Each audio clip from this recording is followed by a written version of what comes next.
did one woman rise from a harem to the throne? And did a pair of concubines really launch a coup? Here are 5 women who upgraded from side piece to the crown. The most recent mistress turned royalty is the former Camilla Rosemary Shand, also known as Camilla Parker Bowles, who became the Queen Consort of the United Kingdom on September 8, 2022. Camilla was born on July 17, 1947, to a wealthy family of British aristocrats, and being a mistress even runs in the family, as Camilla's great-grandmother, Alice Keppel, was a favorite mistress of King Edward VII. Camilla first met Charles through a mutual friend in 1971, and they started seeing each other by the following year. However, Camilla was also seeing Andrew Parker Bowles, whom she would later marry. Prince Charles married Diana Spencer in 1981 and briefly stopped seeing Camilla but remained attached. Time magazine reports that Charles even bought Camilla a personalized bracelet right before the wedding and wore cufflinks from her on his honeymoon. Prince Charles and Camilla resumed their affair in 1986 and continued to see each other throughout the rest of Prince Charles's marriage to Diana. In 1995, Camilla divorced her husband, and Prince Charles divorced Princess Diana the following year. They began seeing each other publicly within 5 years, and in April 2005, Prince Charles and Camilla were officially married, with Camilla becoming known as the Duchess of Cornwall. Upon the death of Queen Elizabeth II, Camilla assumed the title of Queen Consort, as Prince Charles became King Charles III of the United Kingdom. I count on the loving help of my darling wife, Camilla. Little is known about Hurrem Haseki Sultan's early life. Even her original name is unknown, though it's believed to be Anastasia or Alexandra Lisowska.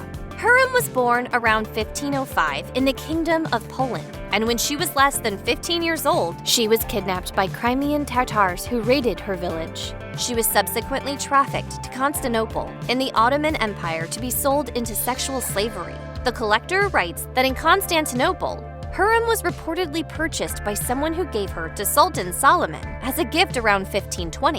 In 1521, Hurrem gave birth to a son, which was the second son of the Sultan. According to the Ottoman Empire, 1300 to 1650 by Colin Imber, this typically would have meant that the Sultan ceased seeing the mother of his son. But Solomon continued to see Hurrem and had 6 more children with her. In 1533, Sultan Solomon married Hurrem, making her Sultan, and freed her from living in the harem. Hurrem lived in the palace for the rest of her life until her death in April 1558. Born around 1500, Anne Boleyn first showed up in the royal court of King Henry VIII of England in March 1522. Her sister, Mary Boleyn, was already a mistress of King Henry VIII, but although Henry became interested in Anne as well as her sister, Anne resisted his advances. Anne left the royal court in 1526 in a further attempt to avoid having to begin a relationship with the king and went to stay at her family home, Hever Castle. While she was away from the royal court, Henry wrote numerous letters to her making clear his obsession from at least May 1527 to October 1528. According to the Sheridan Libraries and University Museums, Henry is believed to have proposed marriage to Anne at some point in 1527. But no matter her answer, he was still technically married to Queen Catherine of Aragon, and Pope Clement refused to grant him a divorce. It took over 6 years for Henry VIII to come up with a solution. In 1533, he rejected Pope Clement VII's refusal to annul the marriage, started his own religion as the supreme head of the Church of England, divorced and banished Queen Catherine, and married Anne. But being crowned Queen of England did little to protect Anne from the king's whims. Henry turned on Anne when she proved difficult and failed to quickly birth a living son. After she was found guilty of adultery in a sham trial, she was beheaded on May 19, 1536. And may God have mercy on Anne's soul. Wu Zetian is one of the earliest women to move from being a concubine to the highest seat of power. Born in 624 in Tang, China, Wu is believed to have been born into an aristocratic merchant family. And in the world of Wu Zhao, Anne Harry Rothschild writes that she became Emperor Taizong's concubine at the age of 14 when her father died. According to the Association for Asian Studies, when Wu first became a concubine, she was made a 5th-rank concubine a fairly low level. After Emperor Taizong died, Wu became a Buddhist nun, as was required of all royal consorts.